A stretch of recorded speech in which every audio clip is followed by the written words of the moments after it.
C'est fini pour Vital Kamerhe. 262 signatures pour pétition de la destitution. Il y a Vital Kamerhe. Nini ezali kolekana. Mbote na bino bandeko ba papa, mbote ba mama, mbote balandi. Il y a chaîne nabiso de partout à niveau international. Bandeko ya diaspora. Kilimo bimba o bozali ko nabiso. Awa bonjour et bonsoir. Alors bandeko Tokosola Nabino, sixième l'ordre du jour. La destitution, il y a Vital Kamerhe Bandeko. Vous savez, Bandeko, Vital Kamerhe, tellement qu'il a marché à contre-courant. Les lois c'est fini.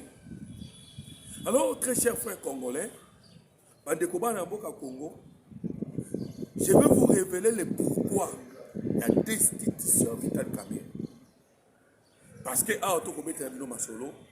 moi, mon député. Et nous allons vous dire, Nini le cas vraiment pour que Kamerhe a la destituer. Bandeko, plusieurs révélations de Tchouéoué, la France, l'Assemblée nationale, l'Afrique du Sud, Boyokaki, Hippolyte Kanambe. Boyoka Kibilo Moko Bandeko Congolais, Nenge Thabo Mbeki avait mis son nom parmi ceux-là où le Seigneur qui m'a participé à la réunion, à niveau il y a Afrique du Sud. Alors Bandeko, nous allons vous révéler le pourquoi il y a des institutions, il y a Vital Kamerhe. Parce que, oh Tokoyoka, oh pourquoi ceux qui acharnement, il n'y a rien d'acharnement. Bandeko Congolais, il s'agit de faits. Voilà ton solo là. Et puis, dans la émission Bandeko, parce que nous avons qu'un seul sujet. Mais dans la émission, je vous dirai Bandeko Congolais, voilà pourquoi je demande votre patience. Je vais vous dire le plan B des États-Unis d'Amérique, bloqué par le Qatar. Déjà, l'Amérique a déjà agi contre le Rwanda. Mais le Qatar a bloqué. Alors, qu'est-ce qui se passe maintenant au Congolais au niveau de l'Assemblée nationale? Alors, vous permettez déjà commencer par aimer notre émission et partager les liens. Bandeko, pour nous encourager, Molobeli, il y a 15 millions de morts, 500 000 femmes violées. C'est ça qui nous a poussé à courir dans les médias. Bandeko Congolais, c'est la colère. Bandeko, tellement que nous sommes infiltrés dans le niveau de Kosakanate. Infiltrés. On nous a mis à genoux. Pourquoi? Parce que Baïbaï est trop puissant. Nous sommes puissants, Bandeko. Voilà pourquoi on nous a mis à genoux. Puissant dans la culture, dans les ressources. Quand la Bible dit que le peuple est puissant, dans le livre d'Ésaïe, même le musulman, c'est écrit dans le Coran, même dans le judaïsme, c'est écrit, même chez les chrétiens, c'est écrit. Dans l'écriture sainte, on a reconnu ces pays-là où ils ont traversé par fleuve. Et voilà le pourquoi on ne laisse pas les Congolais libres. Cause ya combat na biso lelo ya mwana. Alors Bandeko, il ne restait que Vital Kamerhe pour qu'il soit destitué. Vital Kamerhe aujourd'hui Bandeko, il ne restait que lui. Alors voilà, n'allons-pas bien que je vous demande d'aimer l'émission. Commenter l'émission Kaka. Je soutiens la destitution de Vital Kamerhe. Et puis, comment je soutiens le président Félix Antoine Tshisekedi? Parce que tu as Moussika. Vital Kamerhe, comment on a tangi sa bisoma ya misu. Lorsque tu as eu sa première libération, on a conduit Tshisekedi à qui vivant. Vital Kamerhe ayaki atambola mpona kosauve Hippolyte Kanambe alias Joseph Kabila. Aboyi koya kosangana na biso. Et Etienne Tshisekedi abengaka caméléon. Alors aujourd'hui, Vital Kamerhe, c'est fini pour lui. Mais, résistance aux Allemands. Vital Kamerhe, aye, namé accompagné, il vous soit député. Je vous demande pardon. Oh, bon destitué ngaïté. Si je ne me suis mal comporté, il vous soit bino. Nazali Kosenga bino, pardon, Vital Kamerhe a demandé pardon. Si vous me permettez, je peux vous le lire. Oyoka, le pardon, il y a Vital Kamerhe devant ensemble. Mais Awato Koloba, Baboyi, pardon, Wana. Même Moutamba, vous savez demander pardon, et pas à Banani, et pas à Bajiji. Si vous vous souvenez, vous allez vous souvent. Bayebi déjà, dans le baka et le kolo. Que constant Moutamba Zali n'était pas bon bizamba. J'avais dit cela, que Nassima procès à constant Moutamba. Je pense que Bandeko Barandaki, Bako, Sanga a raison. Maintenant, nous avons un événement en ce moment. Il y a un Vital Kamerhe à Bandaï Nanou, Kosenga pardon. Et après, à tenir ma propos tel que je suis en train de réciter tout de suite. Kamerhe Lobi Boye. Il s'agit d'un exercice parlementaire légitime qui témoigne de la vitalité de notre démocratie. Mais cette initiative devait être considérée à la lumière des avancées notables enregistrées dans la prise en charge des principales préoccupations soulevées et aussi au regard du contexte particulièrement qui traverse notre pays. Je pense que vous avez un capital Kamerhe. Alors, non, Dengemboka, situation Bokeleka, Botika Nanano. Non, pas député, non. Si c'était que total à Kabongo, on allait aussi le faire avec maman. Pour ça, Moutamba. Parce que population, Boyaki, que Moutamba a arrêté. Population Boyaki. Alors ça c'est déclaration à Vital Kamerhe. Yoka Yegoloba Soussou. Yoka me accompagné pardon au Vital Kamerhe à Sengi. Je vais vous le lire. Yoka le Biboy. Abisi bangona nous va tenir compte dans le contexte politique au ezana moment oyo ainsi situation sécuritaire dans le niveau de la RDC. Et puis il vient maintenant encore, il revient pour dire ceci. Alors, s'il y en a parmi vous ceux qui se sont sentis froissés, heurtés, dérangés de quelque manière que ce soit par ma conduite ou mes propos, qui daignent accepter l'expression de mes regrets le plus sincère. J'implore leur pardon. Vital Kamerhe s'adressant aux députés nationaux. Bandeko, je demande maintenant vos commentaires. Awawa. Êtes-vous d'accord na pardon? Oyo, Vital Kamerhe, à Sengi Bandeko, ne ba député. C'est à vous maintenant de répondre, si vous êtes d'accord. Alors vous allez comprendre qu'il a commencé d'abord par leur dire que, dans un moment où le contexte politique et permettre que. Bandeko, vous savez, lorsque Vital Kamerhe a le contexte politique, qu'est-ce qu'il est en train de dire en Oji Sahalobani? Il a voulu simplement dire que je suis d'ici que vous, là où rébellion est allé, alors Toti Kakak. Voilà maintenant, ça ouvre le débat. Et vous voulez le débat Bandeko Bakomole. Alors que pensez-vous? Voilà pourquoi je suis en train de vous poser la question. Bonabino, voyez-vous que Makambu Oyo, Touti Kolobaya, sur Vital Kamerhe, sur destitution naie, et Zali na lien, na Makambu Kolokana ese. Alors, Bandeko Touti Koloka, mais en coupa. Alors, les événements, n'a pas été événements, et Zali ko avancer.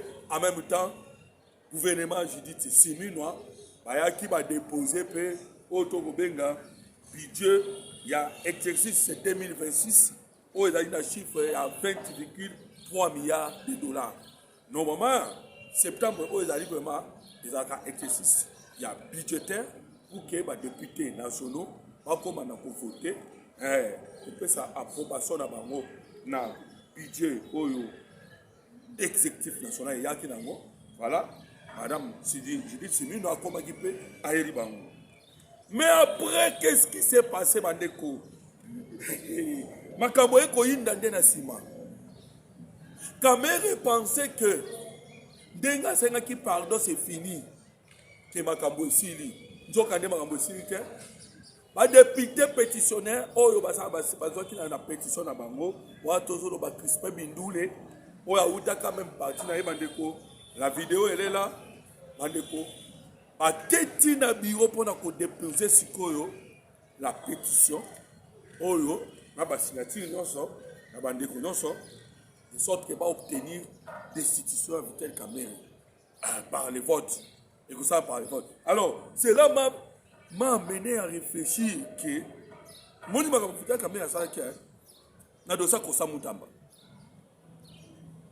élection senga que salama il y a bulletin de vote mais il y a même qui élection à main levée ah c'est quoi comme tout na yi est-ce qu'on dit marqué bah ça la paix élection il y a main levée alors bandeko wana na koloba la Bible dit que c'est que l'homme a semé yango nda ko récolter sokoloni masangu bandeko matakita okobuka masangu mokobuka mokote obuke peri il avait refusé Constant Mutamba baleka na vote ya bulletin la poursuite judiciaire ya Constant Mutamba et que qui mbangu tala lelo oyo.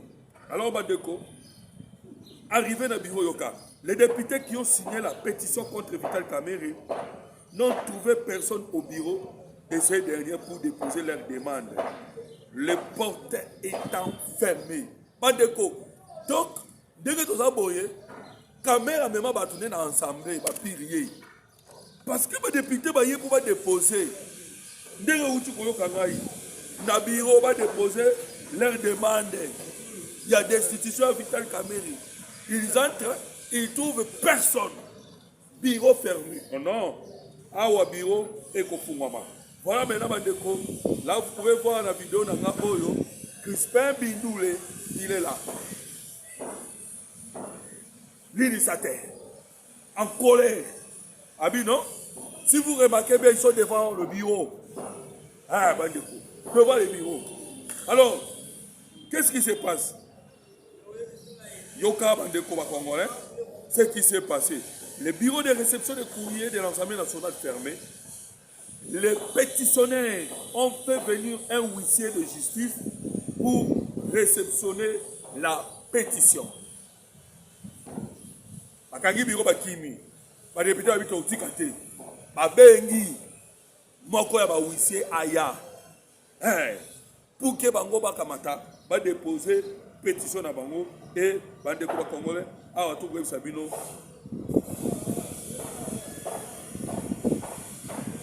Bapandeli Vital Kamerhe Toussaint les députés sont là, ils ont dit qu'ils ne rentreront pas. Alors Kamerhe a dit que ça a dit qu'on souffrait le chaud et le froid, mais en fin de compte il a compris que Awawa Amata Kita va déposer document, va déposer demande pour destitution. Alors vous comprenez que c'est fini pour Vital Kamerhe. Bandeko, je vous ai relaté la procédure. Ndenge makambo elekani lelo. Ndenge auto isaki bino que le rentrée parlementaire est cause à la show. Voilà ce qui s'est passé dans le journal lelo. Pourquoi les députés nationaux, les révélations, pourquoi les députés nationaux ont-ils décidé de destituer Vital Kamerhe? Pourquoi? Vous avez demandé comment Congolais. D'abord, à France, n'a pas journaux n'a pas mot. Bazali déjà colobaté, ils allaient à changement. Alors vous comprenez déjà. les médias. Oh non, ils ont makambo mbongo. Bango ba keko keli na maman mbongo. Je vous dis le pourquoi il y a des histoires Vital Kamerhe. Il y en a qui disent que non, il y a beaucoup de Vital Kamerhe. Avant d'aller déjà pour souligner le Koana. Que oh non, awa wane boko mona. Ngai Vital Kamerhe mbongo ba pesa ja okokate. Même pas député, pas bureau aux papier. Duplicataire. Vous imaginez que l'Assemblée nationale est un papier duplicataire. Et vous allez maintenant constater, bande de coquets, mbongo bazouaka. Parce que journaliste moko outi ko publier tout de suite là pour dire bande de congolais que mbongo bazouaka ezali ebele makasi. Comment est-ce que la mbongo bazouaka ba salaire? Parce que les loyaux, il y a des gens qui commencent à dire que oh non, makambo oyo Bandeko, vous allez me permettre, Nathan Gilabino, déjà, confie au une polémique. Polémique, où est comme qui déjà dans ma le salaire à ma députée. Parce que c'est pour dire déjà, Awawa, Makelele, Yébobo Kamerhe, à sa bande qui colombe non, ce qui est là comme la situation, ils allaient pour la situation sociale, il y a ma députée, ils allaient bien. Alors que c'est faux. C'est faux. Donc, je vais vous lire les documents. Des sources parlementaires signalent une augmentation considérable de la rémunération globale de députés nationaux. Au moment où Vital Kamerhe a dit que la situation, il y a vu à députés habités, ok, nous sommes allés faire les recherches. Voilà pourquoi c'est tout. Pour que on comprenne un peu, on analyse. Rentrée parlementaire, session budgétaire 2025. Le bureau Kamerhe répond favorablement aux revendications face des députés nationaux et leur assistance parlementaire et accorde des soins plutôt aux députés honoraires. Yokasko Montaya, salaire Nabango. Des sources parlementaires signalent une augmentation considérable de la rémunération globale des députés nationaux. Elle passe de 15 000 $ aux députés au début de la législation à près de 20 000 $.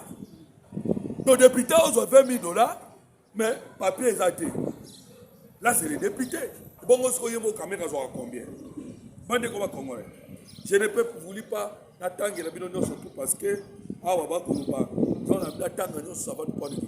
voilà, au moins, nous voulons simplement que démentir qu'il s'agit de bonbon. Les causes profondes ont émis la destitution à Vital Kamerhe. C'est parce que Vital Kamerhe a la Kotambola contre-courant avec la République démocratique. Baba Ati Bazongi Sima. Babi non, topé sa possibilité, Mboke Kelimoussou. Bazongi Sima. Oyo Kozwa Jean-Pierre Mbemba Bazongi Sima. Jean-Pierre Mbemba Bazongi Sima. Oyo Kaki même a téléméli Moko ba député na yé. Oyo Sala qui déclaration Kolobake. Après, tu sais que c'est Jean-Pierre Mbemba. Bandeko. Ce n'est pas parce que Jean-Pierre Mbemba n'a pas d'ambition. Non. Les problèmes c'est qu'il y a un moment où tout le monde a on va s'engager pour qu'il c'est ça que j'avais commencé les bandeliers à émission pour vous dire que la République démocratique du Congo a subi complot africain et international. Et surtout Tshisekedi a créé Otobégi Rando en quelque sorte. Tshisekedi a créé Rando. Pourquoi Bandeko? Allez-y, la construction des ports en eau profonde de Banana, la récupération des 600 titres miniers où ils allaient représenter 40 000 kilomètres carrés récupérés. Déjà commis un conflit. Et nous autres, qu'est-ce que nous pouvons faire? Alors les gens ont compris que Awabi Soto serait au Tchad Tshisekedi Maboko. Mais Kamerhe était. Kamerhe a attendu le compte courant. A Québec, il n'a pas de francophonie. Tshisekedi a l'ongoué na kanda ma francophonie. A l'ongoué na kanda parce que Macron n'a pas de bandeko. Babo il a conflit à la République démocratique du Congo. Hein? Tellement que dans l'attente, j'allais vous dire, le document na utikotanga. Okoyoka malili na nzoto. Okoloba azambe, pourquoi on a humilié notre pays comme ça? Pourquoi on a humilié mon amboka à Congo? Ce que vous document no sombo. Comment les Rwandais ont utilisé viol sexuel comme arme de guerre. Bandeko, viol. Quand je dis viol, viol sexuel, kaka, maman, papa, bandeko. Je vous dis qu'on nous a humiliés dans des crimes au Congo. Et aujourd'hui, nous avons eu mon amboka. Félix Antoine Tshisekedi Tshilombo. Mettons nos égos pembeni. Mettons tout ce que nous pensons pembeni, soutenons-les. Tout soutenir rien. Pour que la paix est revenue dans l'Est de la RDC. Vous imaginez, ce qui s'est passé à l'Est de la RDC. Mais Vital Kamerhe a choisi de marcher contre quoi? Ni rebelle à Komina na Katana, il y a Sabimaki, n'aperçoit, lui le président, il y a Assemblée nationale, une institution, qui contredit rien. Et pas la porte-parole à armée. Vous imaginez? Porte-parole à armée à lobby. Et donc, le président de l'Assemblée nationale a le Kouta. Tout ce qui est en été. Allez, sous ce qu'on fabriquait 318 personnes. Bakoufi. La qui s'habille sur acte de décès. Gouverneur a contredit rien. Bandeko.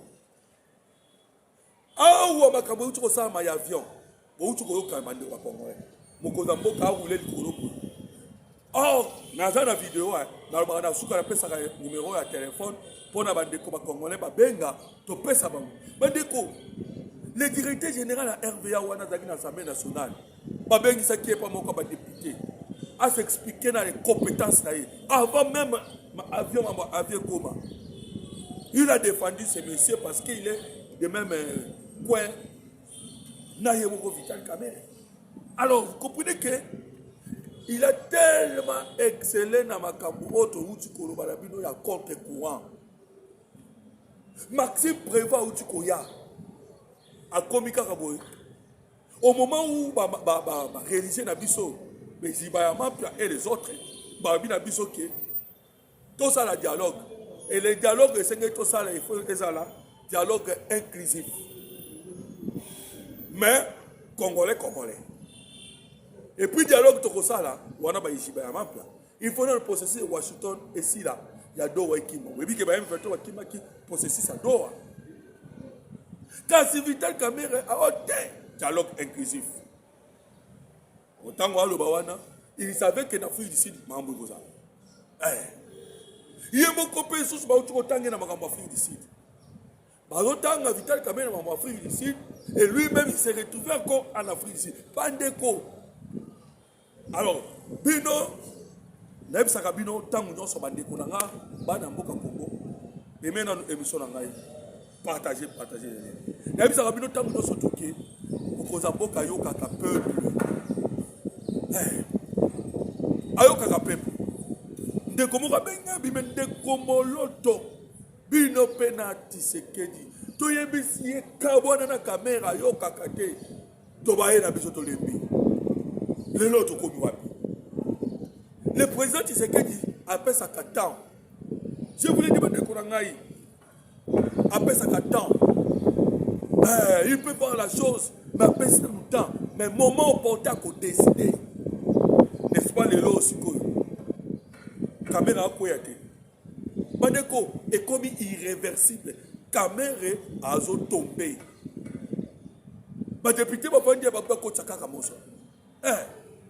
À se retrouver dans l'Afrique d'ici, Tabumbeki, Bandeko, les organisateurs déjà, Yamakabu, l'Afrique d'ici, parce que Mamouna, Congo, Kosangana. Ils avaient déjà cité son nom. Alors, il n'y a rien d'acharnement. Ndeti, Toko Beta Basolo Nabinoa, Kaboza acharnement. Parce qu'ils ont battu le bien, mais Bino Kaboye, Kamerhe Wana soutenant qui Tshisekedi. Pour que Tshisekedi comme un pouvoir, pour moniter que Bino, vous allez battre beaucoup boyer, vous avez ingrat, vous avez irreconnaissant. Il y a des gens qui disent cela. Mais attention, le salut du peuple, c'est la loi suprême. Bandeko, tu peux soutenir les chefs de l'État, Mais tant où yo komi ko compromettre la souveraineté, la intérêt, la sécurité, la République démocratique, la quététance, la kimia, ya bayi congolais, on va te mettre de côté, qui que tu sois. Pourquoi? Parce que la République elle colo na bino. La RDC elle colo ya mututu. Tout congolais a obligé à se soumettre. Pas de combat congolais. Vous comprenez que dès que c'est fini pour la Vital Kamerhe Mathieu. Alors, Bazali considéré que essayer Bandeko aimer l'émission et partager. Na koyebi sabino Bandeko na koyebi sabino dossier ya makambo oyo ba Américain bazui décision. Koué Paul Kagame. Mais Qatar a eu pour apaiser les dossiers. Voilà pourquoi mon libéré me fait bango. Bah, il faut signer. Ils ont signé hier. Pour que la libération des prisonniers. Alors, Bandeko, il y a sous le biscuit. On a fait un détail au Yoka. Mais vraiment, il y a la situation à l'Est, il y a la République démocratique du Congo. Matin domingi na bino bandeko bozalaki ebele botondaki ebele bolandi biso en direct na chaîne na bino bolingaka mingi. Partagez l'émission pour que bandeko nyonso tubayeba oyo ezali kolekana na République démocratique du Congo, mboka ya papa, mboka ya mama. Aimez mon émission et puis commentez sur la destitution de Vital Kamerhe. Numéro de notre téléphone sur le plus 143 89 40 330 80. Que Dieu vous bénisse.